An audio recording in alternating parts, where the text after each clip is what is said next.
All right. And we are live. Hi, Internet. Hi, Internet.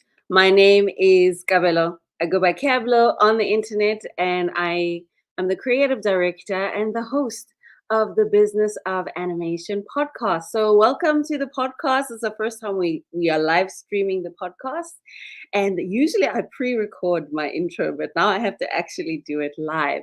So, welcome to the Business of Animation podcast, the podcast that is dedicated to inspiring and motivating young animation. Well, you don't have to be young, but you have to be budding, I suppose, animation entrepreneurs who are on their journey to make just one more step to having a financially fulfilling, sustainable business and to have a creatively fulfilling career. My name is Kavlo, as I've said before. I'm your host. I'm based in South Africa. I am the founder of Kavlo Studios. And I think that's it for my intro. I'm going to play our little intro sequence and then we're going to jump into the live stream.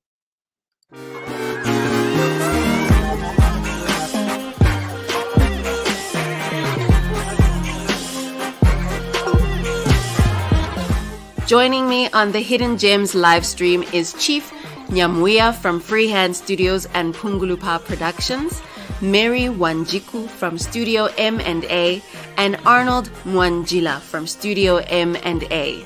And we are talking about Kenyan Animation. I'm so excited. We're going to be talking about preschool series, short films, and kids animated series. So stay tuned and enjoy the show.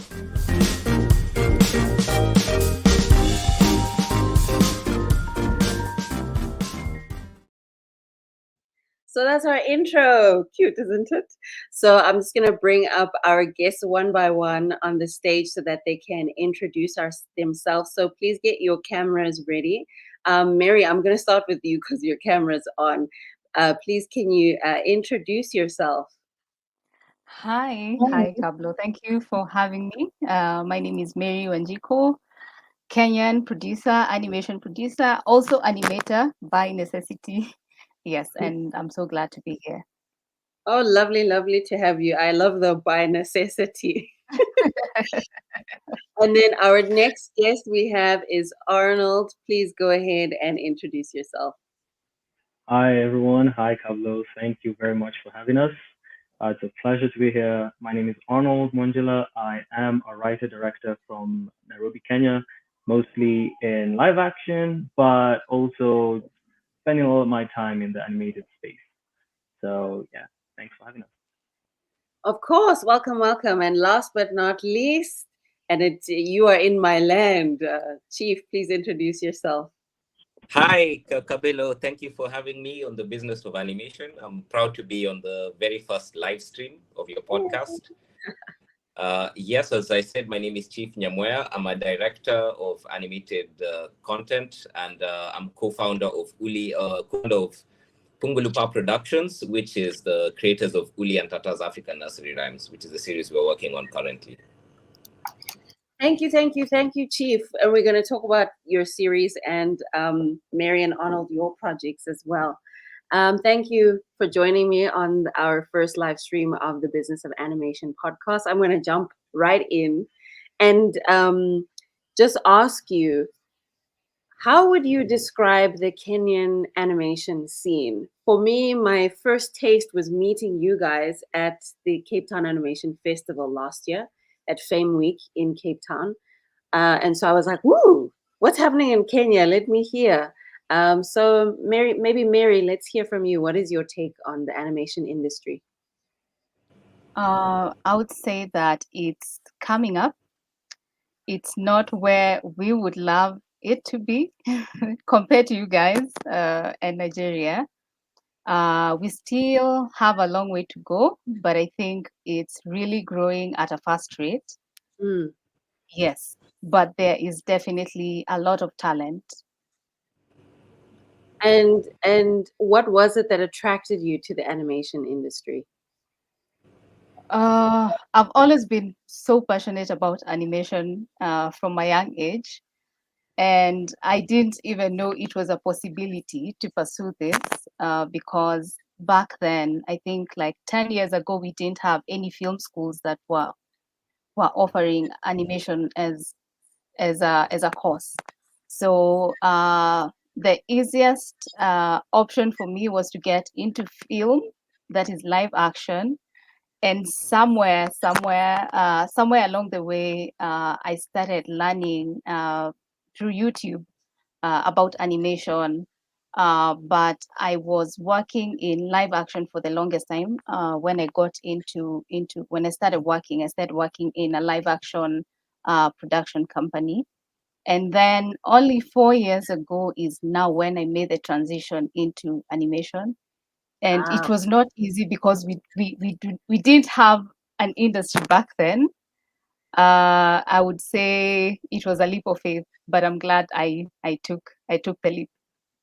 I'm glad you took the leap too. We need more people who are jumping in and making things happen in animation. Chief, for you, what is your take on the animation industry in Kenya? Thanks. The best way to answer would be maybe to give context to the answer. I started in 2010. I dated to 2010 because that's when I did my very first graphic novel. And I would say the biggest change that I've seen is that we've gone from an unorganized phase where it was just many kiosks of people, usually, two people working out of a bedroom or a living room or something like that, to getting to a stage where you have much more organized studios that pay taxes, and we now have an association, the Animation Association. We participate in marketplaces such as the one where we met you last year in Cape Town. And now we're at a stage where we are looking where our two countries, South Africa and Kenya, are about to sign a co-production agreement, but we are not even waiting for the states to take that step. We are already trying to build those bridges ourselves. So the biggest change has just been becoming more organized, participating in marketplaces, and just looking at the direction. Whereas before, we were driven a lot more by passion and just trying to see if we could actually do this thing. Can we actually make these things that we've been consuming for so long? And now that we've proved that to ourselves, we're on to the next phase. I love that. I love that there's a sense of order and structure coming into your industry. There's an industry body.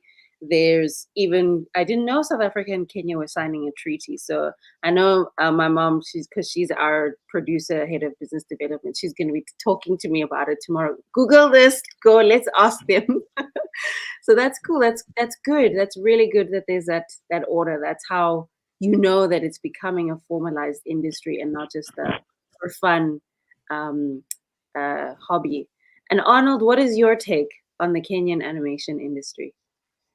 Yeah, I don't think I'm going to repeat just what the two have said in terms of where we are started, from the bottom, and now we're here. Yeah, not yet. I'll say it's still part of what a lot of our arts are in this country, and I think in a lot of different places in Africa. It's more still entrepreneurial. It's somebody who really loves doing it and just jumping in and trying to do it and figuring out the business after the fact, right?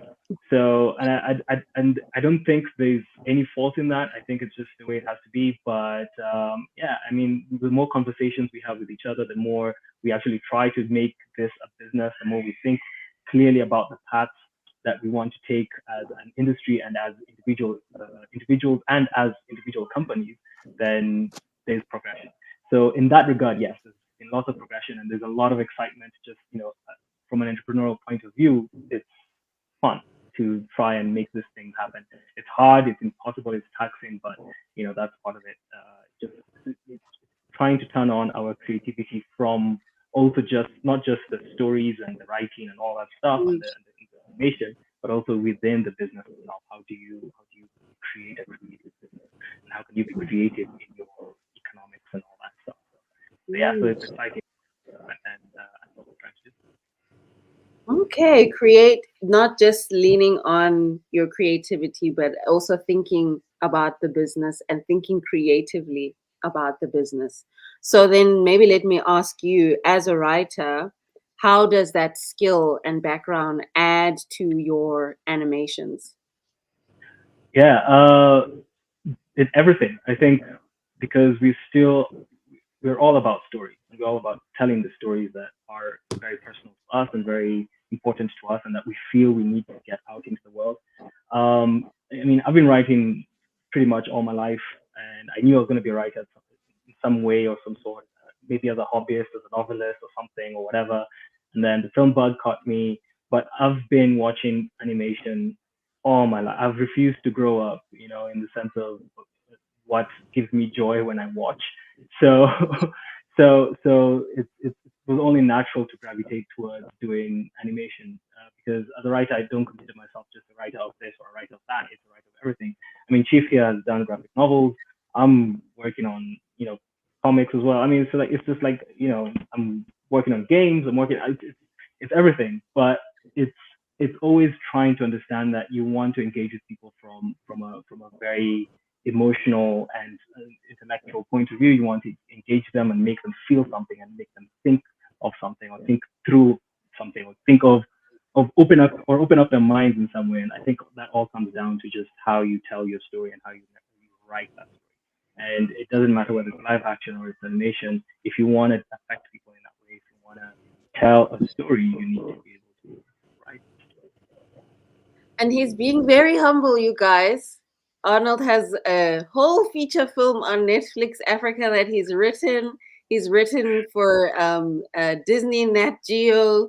He's also now writing his own show that we're going to come up and talk about. But he's being very humble, so that's good. As a writer, we're really trying to engage with you. And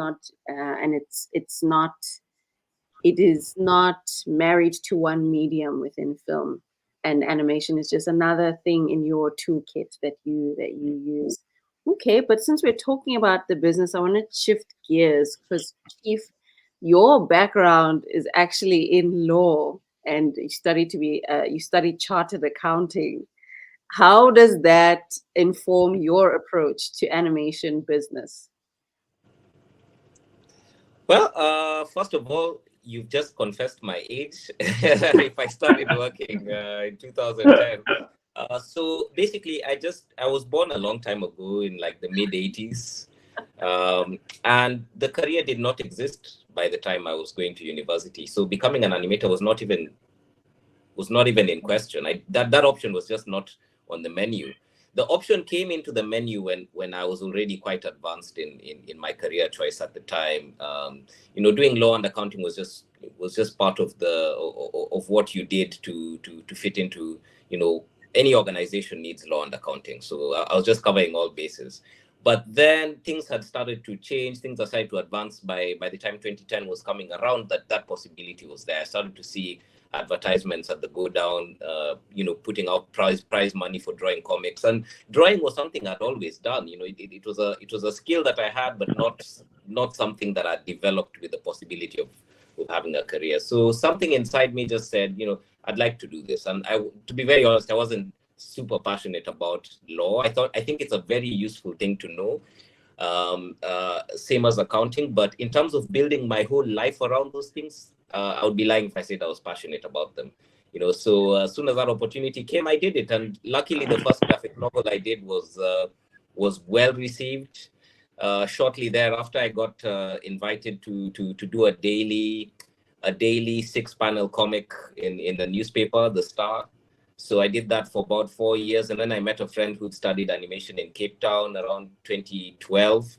We started a studio together, and we ran it for about 2 years before it became insolvent because we were doing a lot of more advertising work, and we moved away from the goal of doing story and developing our own IP. So I took a break again from animation and decided to deepen my education again, study a bit in the States, and then eventually my wife actually is the one who convinced me that no, you have this skill and you've developed in a certain direction. You can't throw it all away. Let's give it another try. And I would say the second attempt has been much stronger this time. Isn't it always? Because now there's that experience that you have from the I wouldn't even say this the lessons, yeah.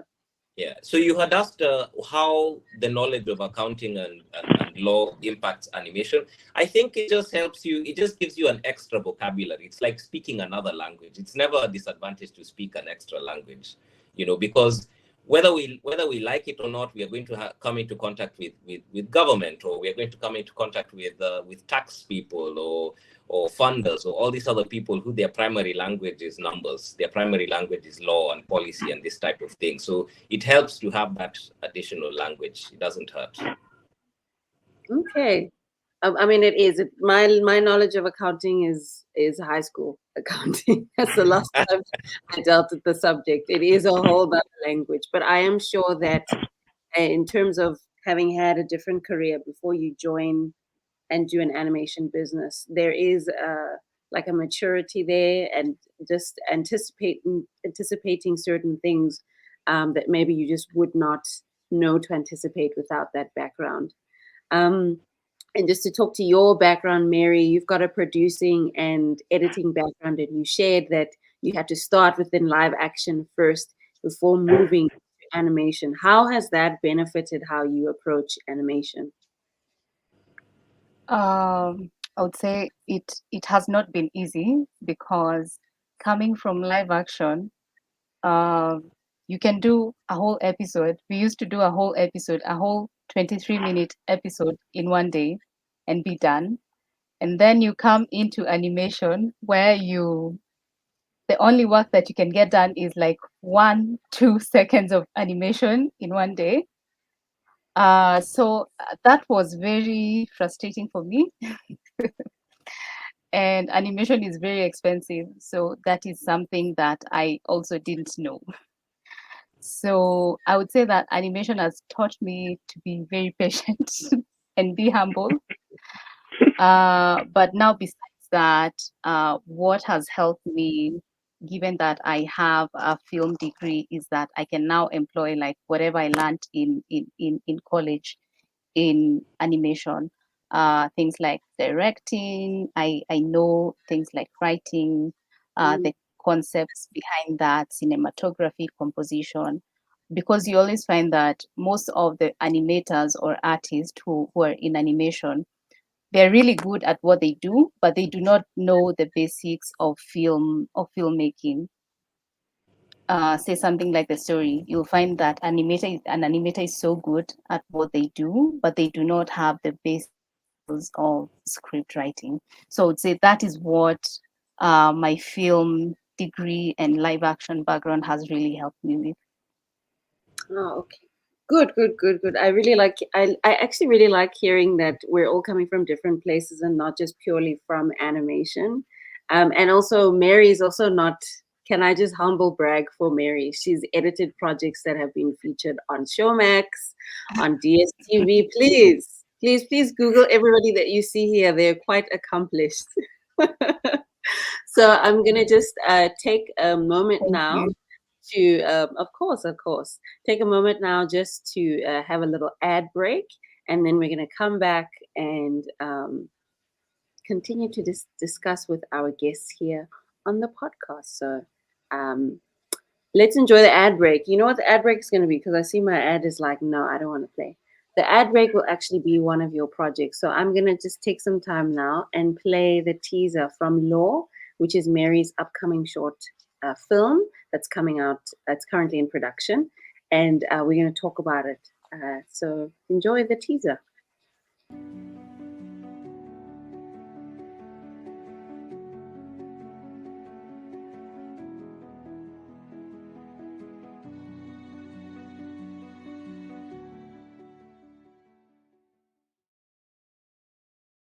That is Law. I'm very curious to know about the project. What is it about? What was the inspiration? Tell us how you're bringing it to life.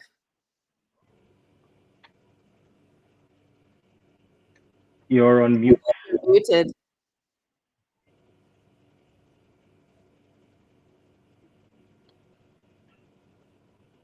You still there, Mary?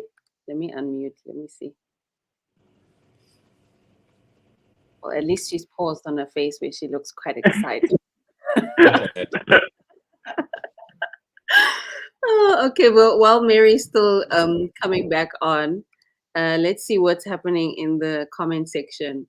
Okay, so we've got Kenyan Animates. Hello, Mary from Kenya here. Hi, happy to have you. Um, we've got Black Woman Animator. Hi, Deborah. We in here. Welcome, welcome, welcome. And then, funnily enough, my mom is logged in as me. Dr. T, my mom is also here. Looking forward to it. That's not me. That's my mom. And then let me see. Oh, Huini says nice. Talking to the lore teaser. Okay. So tell us about the project, Mary. What is it? What is lore about? Yes, so Lore is the first animated project that I started working on after transitioning from live action. It is a passion project that I've been working on for, this is the second year. So the story is about this young boy who loses his father to cancer and refuses to come to acceptance with the father's death. And so the father becomes a vengeful spirit because the son just won't, let him rest in peace. So the father haunts the boy, and finally the boy has to come into acceptance with his father's death so that the father can rest in peace. Yes, so it has been blood, sweat, and tears, I would say. Because it was mostly self-financed until 2 months ago when we got a grant from the French embassy.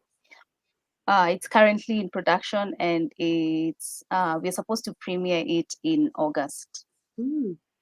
Yes. And what is the grant about? What is the program? The program is by Usiku Games Kenya. It's part of an incubator that's going to be running for 6 months, where you get mentorship, access to equipment and office space, and additionally the grant, which is 1 million Kenya shillings. Yes, so it has been really helpful because now that means I can fast track the project and we can have it sooner than we anticipated. And so are you still working on it as a lone ranger, or will you be able to bring people on to help you make the project come to life? Yes. Okay. I was hoping Yes, you'd I have been working with a team of 3 people. Of 3 people. That is why it was quite slow. But now, given that we have the funding, I am working with a team of 2 animators, 2 illustrators, and I think we have a crew of 10 people. Wow, Yes. wow. That must be something to have to manage that many people. Is it? Yes. Everybody, let's round of applause.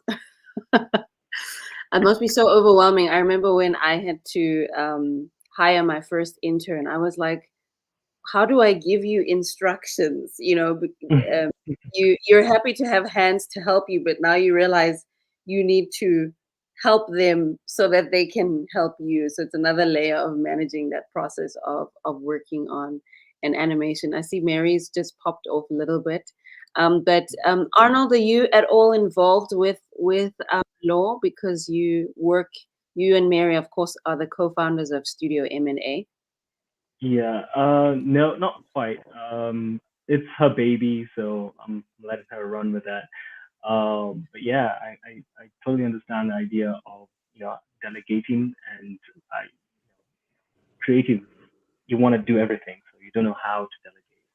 Especially if I mean, the good thing about film is it teaches you that everybody has those roles to play, and at least within those spaces that you can do that. But when you go back into the business of it, it's how do you delegate even the little things of send this email out, right?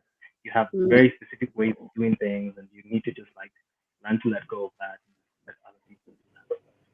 So I totally understand that difficulty with giving it off. yeah. Oh, I lost you there. I lost that last sentence there. You said we have to let go. Oh, sorry. Yeah, I mean, to learn to let go of certain things so that you can let people who are better at them do their work, right? So if Absolutely. they're better at writing emails, let them write the emails. Don't try to. I mean, if your emails have been going and you're not been getting the proper responses, you're probably not as good as that intern who probably gets better responses. Just No, absolutely. learning to delegate is difficult, but necessary. No, it is. It's a very important lesson that we have to learn when we decide to have a studio, have employees, and then actually go out and make these animations happen. I see some friends are saying hello. Gerald King Ori says hi. It's Awin. Sorry if I'm not pronouncing it properly. I'm also curious and waiting for law. Me too. And then oh hi, you've got a friend here. Olango says, Chief. And then he says, hi, Kamalo. Hello. Good to see you. Good to see you. So let's actually move on to the next project. Mary, please keep us up to date. When you have a teaser, when you have a new poster, when you've just got a screenshot, a new background, keep us up to date so that we can follow the progress of law and make sure that it is successful and that people know about it and watch it. So maybe let's talk about Uli and Tata's African nursery rhyme. So I'm just going to play the little teaser from the pilot episode of Uli and Tata. And this is Chief's project. Mama mbati mbendinze humita Mama mbati mbendinze humita Zen zen zen ze humita Zen zen zen ze humita Mapeka mapeka mapeka mapeka Mapeka mapeka mapeka mapeka Mapeka mapeka mapeka mapeka mapeka Riakatata.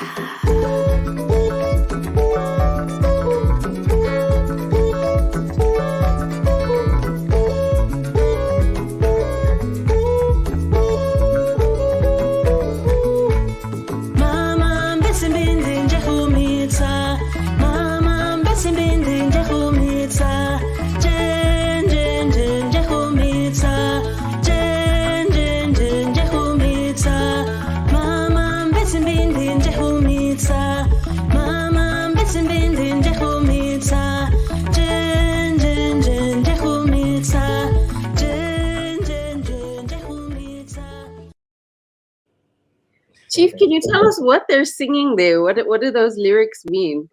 So the language that they're singing in is Luya, and the direct lyrics mean "Mama, give me the seeds to go and plant." So it's basically a song asking for the seeds. And then Mabega just means shoulders. It's a shoulder dance. Yeah. So what was the inspiration for Uli and Tata? Super. So we became parents 5 years ago for the first time. Both all partners involved in the project, that's Manu, Sarah, and myself, we all became parents of two lovely children, Uli and Tata. Those are their real names. And Tata just means father because he's named after my father.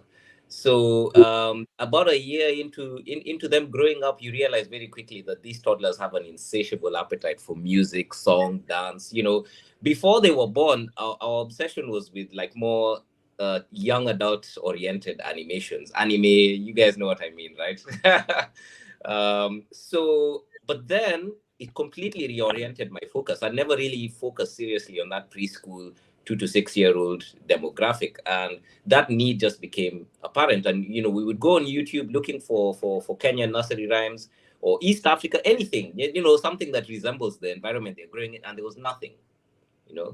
At least nothing quality. If you'd find traditional music, it was usually handheld, on a mobile phone, recordings, not really good quality. And we all of a sudden the gap just opened up to us. Something which we were blind to became apparent. So we were like, unlike other parents of the same age who would see this problem and then just complain about it, oh, there's a gap on YouTube, etc. We could actually do something because we were animators. So we rolled up our sleeves. It was the three of us, and we have a friend also who's a music producer.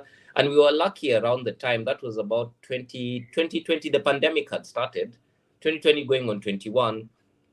The Kenya Film Commission put out a film empowerment grant, which allowed us to make our pilot episode, which is what you showed, that we published in 2021. So if you were to see the current project, it's advanced quite a bit beyond that. The animation was quite basic. The eyes were just like spotlight eyes, and the knees are snapping. So yeah, we are very proud of that, to get the support of the Kenya Film Commission, public funds from the Kenyan taxpayer, and that pushed us to make the pilot. And on the strength of the pilot, we were now able to get other supporters. We got the Creation Africa grant, which was facilitated through the French embassy in Kenya, and that allowed us to push up to 7 episodes. Now National Geographic also came in, and that has allowed us to go even outside Kenya, collect nursery rhymes from even Tanzania as well. So priority is being given to communities that are small and at risk of being assimilated into larger communities. In Tanzania, our focus will be one of the last hunter-gatherers in East Africa, known as the Hadzabe. That's where we'll be, in the Eyasi Valley. And very quickly, what has become apparent, 5 years on, is that whereas we thought we were just making cartoons, what we have ended up actually doing is creating a kind of archiving project and introducing our culture to a generation that doesn't have a direct connection to them, because we no longer live up country as we used to. Even the way the national system of education has evolved, teachers get transferred around. Of course, we are 4 generations after colonialism, so Christianity is also becoming or become much more dominant.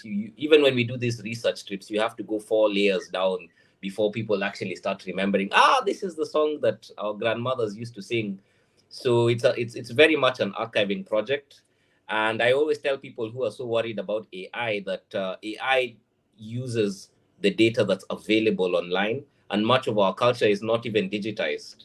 So we have so much work to do before AI even becomes a problem, because AI has no idea about. If I myself traveling around Kenya, I'm discovering, I hate that word discovering for historical, but if I'm finding communities that I didn't even know existed, it tells you how little we know. When we went to northern Kenya, it was a big eye opener. And for people who live in Kenya, how little those of us who live in the southern part of the country know about northern Kenya. We were finding people called the Dasanach, who live on the border of Kenya and Ethiopia. The Burji, cotton growers, and the fabrics they make. And animation is just the medium. Animation is just the medium by which we are bringing this knowledge to the next generation, because it's very palatable, it's beautiful, saturated colors. You have amazing music, and yeah, it's important work which will continue even after we are gone. I love what you said, that, well, you said a lot of things that I really liked. But the one that AI can't be a problem yet because the data isn't even available to be mined or stolen or reproduced. And so it then says to us as creators who are on the continent, who have this inbuilt experience of being Africans and having African stories to tell, we have to do the hard work of, okay, let me actually produce the content that allows for my people to see themselves represented in an animated form. And really only then can you worry about the threat of AI making that an issue. So in fact, I feel very encouraged that, okay, maybe I need to worry less about AI, because for me, for example, I have an animation that I'm developing. It's called the Mom and Daughter Cleanup Crew. It's this mom and daughter. They're superheroes. They don't save the day. They save relationships. And their costuming, they look like Sailor Moon cross Power Rangers cross Sepedi culture, which is my group that's also lesser known. From Limpopo. Yes, from Limpopo. Yes. And I've never seen cartoon characters that dress with my culture, and so that's what it is. It's that idea that I'm preserving my culture through these wacky stories, And I actually don't need to worry about technology taking over because, well, I still need to do the work of producing enough content for it to take over. But I love that it's a project that started out where you saw a problem and you said, I'm going to solve the problem by actually making an animation that fills the gap, because that's what we do with our animations. They fill the content gap that's missing, that people really wish they had. Yeah. So If I I can love. just buttress your point, I think our Sure. superpowers as creators in Africa is our context. We know the context, and we can infuse our stories with that context. I think if some tool can help the process happen more efficiently, all well and good. But the context, you will always be the one who provides that context. Absolutely. I love that. I just want to read one of the comments here. Wow, Ulian, and also you said Tata. Tata's also a dad in South. So we are not that different at all. But it says, Not wow, at Ulian all. has an incredible backstory. We are losing our culture, and I applaud Chief for making our culture and traditions rhymes live through animation. Me too. It's we all are experiencing this problem where the English we're doing this live stream in English, where the English speakers have taken over. And so we have to find clever ways to preserve our culture for the next generation. So before we talk about Arnold's project, finally my ad is working. So I'm just going to play a little bit of an ad from Cablo Studios, who is the production company behind this podcast. And then we're going to talk about Arnold's project. And his project is called Nick of Time. I don't know if you know this, but Cablo Studios short films are actually on our YouTube channel. So if you do or don't know this, and maybe you do, so this is a reiteration, but all of our short films, all of our medical animations, they're on our YouTube channel for you to watch and enjoy. 3 teaspoons of sugar, which is about diabetes. The little teaspoon of sugar, also about diabetes, but in kids. And we have a new series coming called Mask Sanitizer Zoom Call Check. And you guessed it, it's a series, a mini series about the pandemic. But more than that, we've got another short film about mental health, and it's called Reflections. I tell you, we are in our shonen era with all of these special effects and sound effects. I'm so excited for you to watch this film. This one is going to all the short film festivals and all of that, so it's not on our YouTube channel yet, but you can enjoy all of our films on our YouTube channel. And something that's really cool is if you want to see behind the scenes of how we made these films and some of the artwork that's part of the film, you can buy the films on the Cablo Studios website, and that goes directly into supporting Cablo Studios, supporting African animation, 2D animation, all that good stuff. So that's it, that's me, that's the ad. Go and watch our movies, and I'll see you on the other side of the ad. Bye!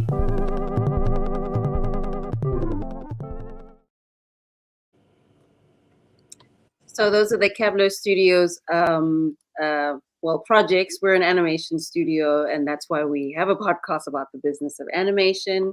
So you can watch Cablo Studios films on our website, www, as I was missing a W, .cablostudios.com /movies, or here on YouTube, you can watch Cablo Studios films.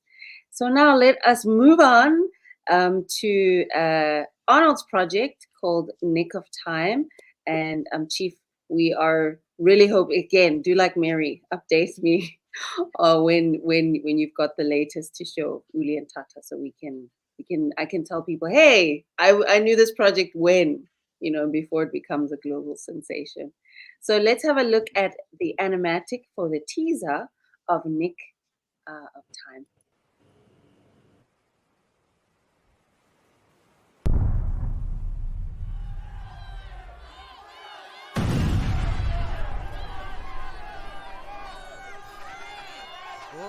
This is Nick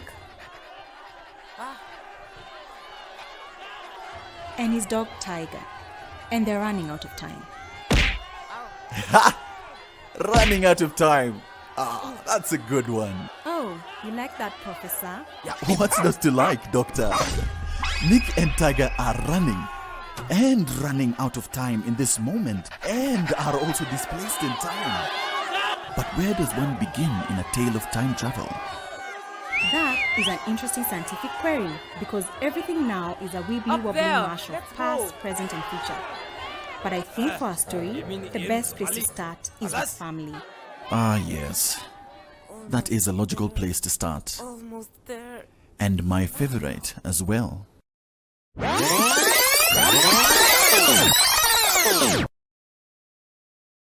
Ooh, nick of time. Okay, time travel, African accents. I'm here for it. Tell us a little bit more about the inspiration for Nick of Time. Yeah, Nick of Time is one of our more ambitious projects at Studio M&A. It's basically a TV series about a boy who gets, his parents are scientists and he's tinkering with uh, some device he finds in their lab and sends them off to time. They vanish. And so he has to, go after them, go looking for them. And on this journey, as he's looking for them, he interacts with African history. So he meets all our heroes from history, Mekakili, you know, all the ones that we know. It's a massive project, so it's still very very early days. But yeah, that's Nick of Time. I'd say the inspiration is pretty similar to I guess all of us who are in the animation space in Africa. There's a desire to see a lot of our own stuff and a lot of our own history, our own cultures, our own whatever in TV on TV. I think part of this just comes from what we watched growing up, which was Saturday morning cartoons, and they're all non-African, obviously, but they were exciting and they were fun, and they would teach us, small things about kindness, about anger, about jealousy, about whatever, about sharing, about all those things that we learned from just sitting in front of the TV on a Saturday morning, and we wanted to transport that as well to our kids and just the future of this continent. Give them something fun and exciting, the same way we were really excited to watch this thing. Because sometimes they also used to come in at 4 o'clock in the evening, in the afternoon, just after school. So you run home just to catch one of these cartoons. And so we want to create something like that, but also give them insight into their own history, a lot of which we don't know, and we do actually need to do all that heavy research for. And yeah, so that's the basic idea behind Nick of Time. It's fun genre. Ooh, we lost you there, Arnold. But what I am actually picking up just from this discussion is what you said, Chief, about how our context is the gold. Oh, there's Arnold. We lost you there for a second, but you can carry on where you left off. I'm still backstage. Oh, come again? Was that it? Or I'm backstage. I don't know. You're on screen. We can see you. Oh, you could all see me. All right. It was telling me I'm backstage. Sorry. Yeah. So yeah. It was just that.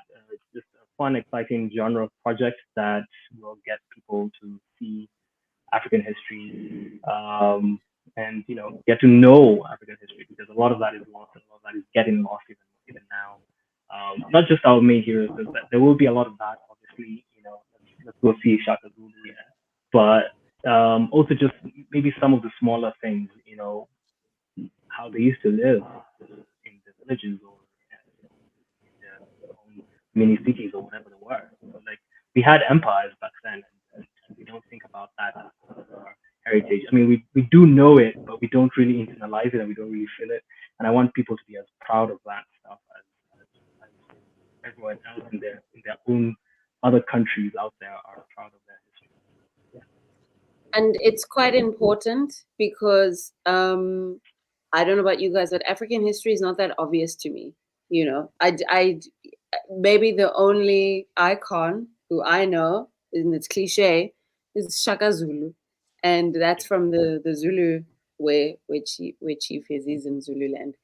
That's from the Zulu tribe, you know. Other than that, I don't know if there was some sort of famous inventor or some sort of well written scribe who was taking notes of our history. So that's quite important, actually, what you're doing, so that we don't think of the history of our part of the world being that it starts from when we were colonized. Do you know what I mean? 'Cause it feels like that. It feels like that's the beginning of the story, but there's more to that.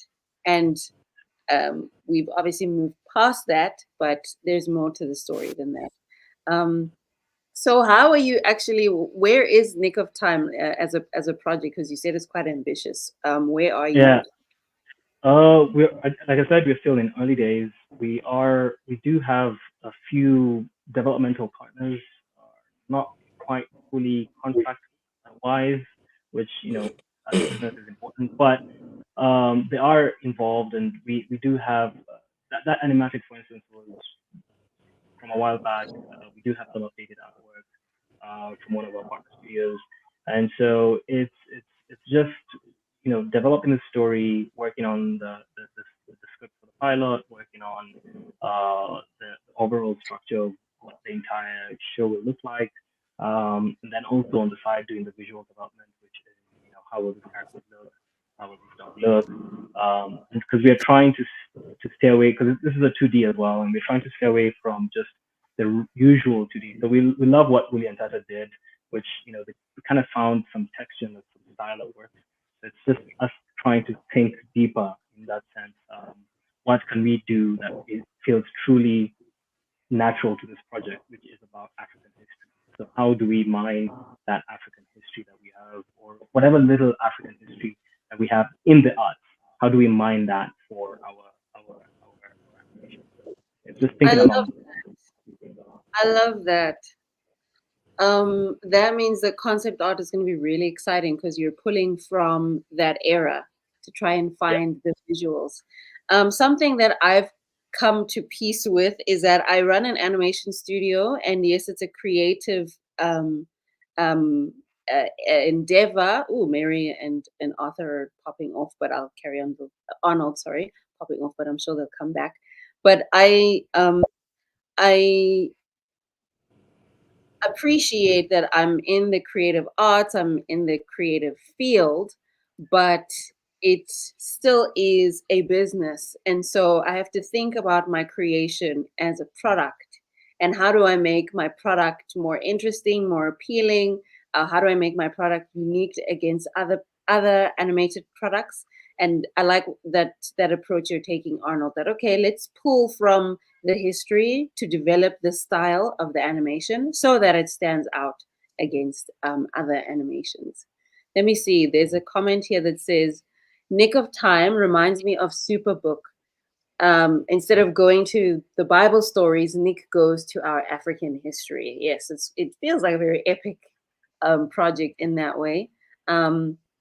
And then the same person says, I'm excited about these amazing Kenyan animators. You guys are doing amazing work.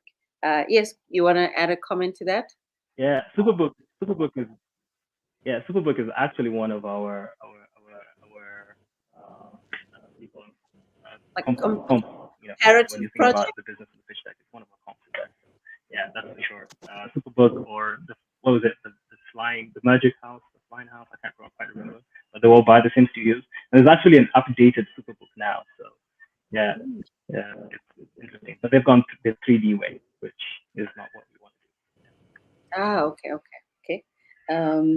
That's good. That means that they're thinking in the same direction. There's actually a question here. Which animation software do you guys use? Mary, do you want to take this one? Then each of us can answer. Which animation software do you use? Yes. We use Moho and Toon Boom. Okay. So you're doing more the cutout style of animation. Yes, it's cutout. Okay. And Chief, for you, what animation software do you use? We're using Toon Boom as well. Okay. So all our animators are trained in Toon Boom. Oh, okay. And how many animators do you have at your company? The entire team is 35 people now. Wow. So it's split into different departments. Not all of them are animating this. Storyboard artists, character background, music folks. We have a rigger who is in Nigeria, concept artist. Yeah, so altogether it comes to 35. Oh wow. Okay. Big studio. Big studio. And Arnold, I'm assuming your answer is the same to Toon Boom. Yeah. And I mean, we're still doing the visual development exploration, so we haven't even gotten yet to animation. So yeah. But eventually we'll probably be in that space. Okay. My software that I use at Kepler Studios is a little bit different. I use TV Paint, and that's because we do more the hand-drawn. It's so manual. Even though we're drawing on the computer, we do the more hand-drawn style. But actually, my answer overall in terms of software is it's less about the software and more about the artist, the user. The software is just a paintbrush. It's just a paintbrush. So don't get caught up. Use whatever makes sense for you, whatever you can afford, whatever works for your output as an artist. Software should not shackle you. It should help you. Don't be arrested by software. Be empowered by software, whatever it is. This is the most important technology. There we go. Yeah. There we go. Absolutely. There we go. So since this is the Business of Animation podcast, I always like to kind of round it up and bring it back to that. For somebody who is starting out at doing their studio, or someone who is wanting to make their own preschool show or their own passion project short film like Law, or their own epic series like Nick of Time, what is one thing that you could give them in their toolkit so that they would be able to succeed? What's one thing? Maybe Mary, let's hear your answer first. Oh wow. Okay. Just one thing. Just what? I mean, if you have to give one, but is that a skill or something that's been very useful for you in terms of running your studio or getting your project out? It could be a skill, it could be a piece of knowledge, it could be something else abstract. One item in their toolkit. I would say planning. Yeah, because there is a lot of pre-production and planning that is involved in animation. And if you go wrong with that, then that means you've messed up the rest of the production. But that is coming from a producer. So I'm sure Chief and Arnold's answers will be different. Planning. Remember that planning needs to be in your starter kit. If you get ready and stay ready, you don't have to always scramble. Oh, this is ready. Okay, let me. Once you have a plan, you don't have to always scramble to problem solve as much. Arnold, what would be in your starter kit? Yes. I think first I'll say Mary, planning is massive. It's like everything, but also don't let her producer hat fool you. She's actually a very creative producer. That's what she is. So there's a lot of creativity that she does. I think because a lot of her work for the most part is a lot of planning and making sure things are going smoothly. That's what she's talking about. But man, you should see her in the creative sessions. They're brilliant. So yeah, for me, I'll just say resilience is important. There's going to be tough days. There's going to be days where you don't. And for me, as a creative, where I don't feel creative, there's going to be days where the production is just delayed and it's not working. There's going to be lots and lots and lots of frustrations.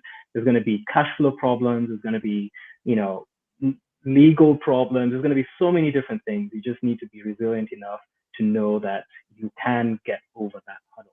Just stick to it. You can get over it. Absolutely. Yeah. Resilient. You need to be resilient. I think you need to be resilient purely because animation just takes so long. Oh my gosh. I need a minimum of 24 drawings to make this thing look One like it's second. going to move. So we've got planning, we've got resilience in our starter kit. Chief, what would you put in the starter kit? Animation is a team sport. You can no more animate at a high level than you can play soccer as one striker on a field. It's not possible. So anything that allows you to better collaborate with people is amazing. Whether, I mean, a lot of that has to do with money, to be very frank. If people are going to be able to commit their time, given all the alternatives they could be doing with their time, a lot of that means being able to raise the funds to pay people. Other than that, of course, just working well with people and having a shared vision and a shared passion, and a purpose that is compelling, and everybody feels that motivation when they wake up in the morning. Beyond that, since everybody has spoken about the immaterial aspects, I think an iPad is a really good, like, one item to have, because although it's an expensive piece of technology, it combines several technologies into one. You have a really high quality camera and video as well, and you also have a drawing pad baked into that. And Procreate is also a very powerful tool. So being able to layer all those things, as opposed to buying a laptop separately and then buying a Wacom drawing tablet separately, and then so you can collapse all of those. If you're starting out by yourself, that's something I would invest in. I like that. That's very, very practical. Get a tool that allows you to do all that you need to do, but it's not going to cause you more pain and cost you more financially. So, okay, in our toolkit, we need to have a plan. We need to be resilient. We need to be able to collaborate with others. And we actually need a physical tool that allows us to actually do the work of animating and planning and working with our team.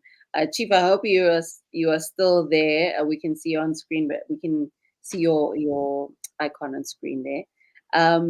But yes, no, thank you so much. And then before we wrap up, let's just let everybody know where they can find you and where they can learn more about your project. Chief, we can start with you, and then Arnold, and then Mary. We are most active on Instagram at Uli and Tata, as it's written on the screen. And from Instagram, you should be able to find the link tree where you'll find the links to all our other sites on YouTube and everything else. Thank you. Instagram, Uli and Tata. Arnold, where can they find you? Yeah, I'm a little terrible with the social media stuff, but if you must find me, you will definitely find me on Instagram. You can find me on LinkedIn. Can find me on Substack for writers, where we throw random stories in there, and Twitter as Arnold Anonymous, which I rarely use, but Yeah. What was that platform for the writers? How do I spell Substack. it? SUB. Yeah, Substack. And is it just your name? Yeah, you just get Arnold Mwanjila on that. Okay. ArnoldMwanjila.substack.com. Okay. I'm writing. Pretty new, but enjoy whatever that you find there. Okay, I'm writing it in the comments so they can see it. And Mary, where can we find you and learn more about your project? Yes, so on LinkedIn, Mary Wanjiku, then X, Mary Wanjiku, then you can find my link to my link tree on LinkedIn. So okay. Mary Wanjiku all through.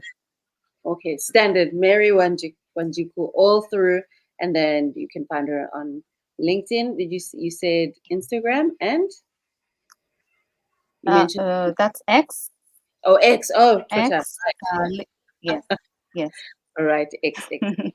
Okay, and I'll just read one last comment, and then we will wrap up. Talita Borges. Sorry, Talita, if I'm butchering your name. Says, I am very happy to know more about Cablo Studios. Thank you, and these incredible creators and artists. Long and beautiful life to Kenyan Animation. Yes, greetings from Brazil. Oh, hi. Welcome. So this has been our Hidden Gems live stream on the Business of Animation podcast, where we spoke to Chief Arnold and Mary about their opinion on the Kenyan animation, about their projects, Julian Tata, Nick of Time, and Lore, and with the advice that they've given us on what we need to get started to make our animations a reality. So thank you so much, everybody, for watching. Connor says Chief is my favorite. Okay, Connor. They're all my favorite. All right. Okay. You're my favorite, Connor.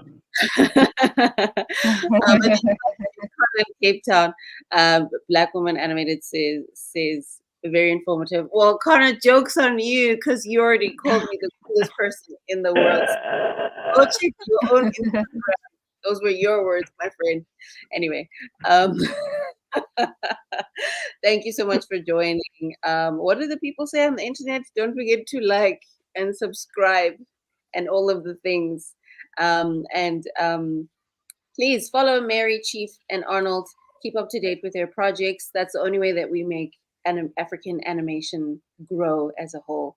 And let us all continue to make the connections with our fellow creators around the continent so that we're not working in silos and so that we have more of an ecosystem among us. We don't have to wait for other people to come and rescue us.